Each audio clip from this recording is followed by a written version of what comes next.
तक जंतर मंतर पर चला अनशन, संसद से लेकर सड़क तक लगातार हंगामा, राहुल गांधी का पीएम आवास के बाहर धरना और देश ही नहीं विदेशों तक फैला प्रोटेस्ट। आखिरकार सरकार ने वो फैसला लिया जिसकी मांग लगातार की जा रही थी। शिक्षा मंत्री धर्मेंद्र प्रधान ने इस्तीफा दे दिया, लेकिन बड़ा सवाल यह है कि आखिर सरकार को झुकना क्यों पड़ा? अगर इस्तीफा नहीं लिया जाता तो क्या हालात और बिगड़ सकते थे? क्या सरकार के लिए ये एक बड़ा पॉलिटिकल रिस्क बन चुका था? और अब क्या आंदोलन खत्म हो जाएगा? आइए पूरी बात समझते हैं। नमस्कार, मैं अन्य श्रेय देख रहे हैं आप और मैं हूं श्रुति चौबे आपके साथ। सबसे पहला फैसला था जंतर मंतर का आंदोलन। 20 जून को कांग्रेस जनता पार्टी यानी सीजेपी का प्रोटेस्ट जंतर मंतर पर शुरू हुआ। शुरुआत में इसे एक छोटे संगठन का प्रदर्शन माना जा रहा था, लेकिन धीरे धीरे ये सिर्फ एक संगठन का आंदोलन नहीं रहा। हजारों छात्र और प्रोटेस्टर्स लगातार जंतर मंतर पर डटे रहे। फिर 20 जुलाई को संसद मार्च के दौरान पुलिस कार्रवाई हुई।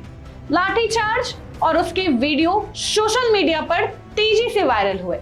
इसके बाद आंदोलन को पहले से कई ज्यादा पब्लिक सपोर्ट मिलने लगा और सरकार पर प्रेशर लगातार बढ़ता गया। आंदोलन का मोमेंटम हर दिन मजबूत होता जा रहा था। दूसरा बड़ा कारण था विपक्ष की एकजुटता।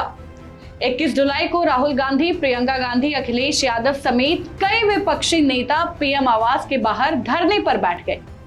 विपक्ष ने साफ कह दिया कि जब तक धर्मेंद्र प्रधान इस्तीफा नहीं देंगे तब तक पीछे हटने का सवाल नहीं है। संसद में लगातार हंगामा हुआ, प्रेस कॉन्फ्रेंस हुई और ये मुद्दा हर दिन नेशनल नैरेटिव बना रहा था। सरकार पर राजनीतिक दबाव पहले से कई ज्यादा बढ़ गया था। तीसरा कारण बना बढ़ता जन समर्थन। आंदोलन में सिर्फ छात्र ही नहीं, कई सामाजिक संगठनों, सेलिब्रिटीज और सार्वजनिक हस्तियों ने भी छात्रों की मांगों का समर्थन किया। विदेशों में पढ़ रहे भारतीय छात्रों ने भी कई शहरों में प्रोटेस्ट किए।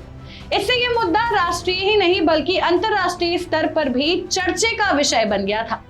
सरकार के लिए इसे नजरअंदाज करना मुश्किल होता गया। उधर सीजेपी के कार्यकर्ता अभिजीत दिप्के भी लगातार आंदोलन का चेहरा बने रहे।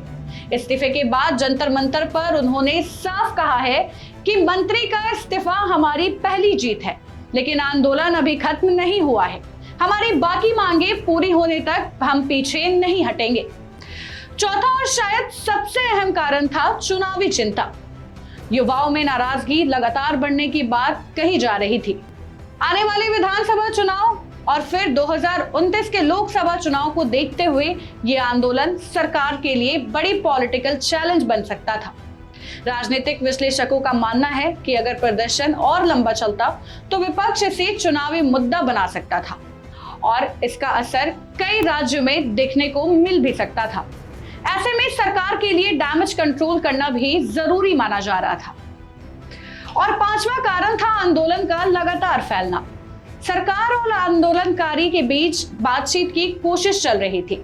बताया गया कि सरकार ने 24 घंटे का समय भी मांगा था और कांग्रेस जनता पार्टी के साथ बैठक भी तय थी, लेकिन उस बैठक से पहले ही धर्मेंद्र प्रधान ने इस्तीफा दे दिया।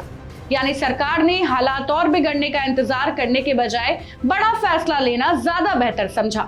कई राजनीतिक जानकार इसे बढ़ते पॉलिटिकल प्रेशर और पब्लिक प्रेशर और डैमेज कंट्रोल का हिस्सा मान रहे हैं। अब सबसे बड़ा सवाल है, क्या आंदोलन खत्म हो गया है?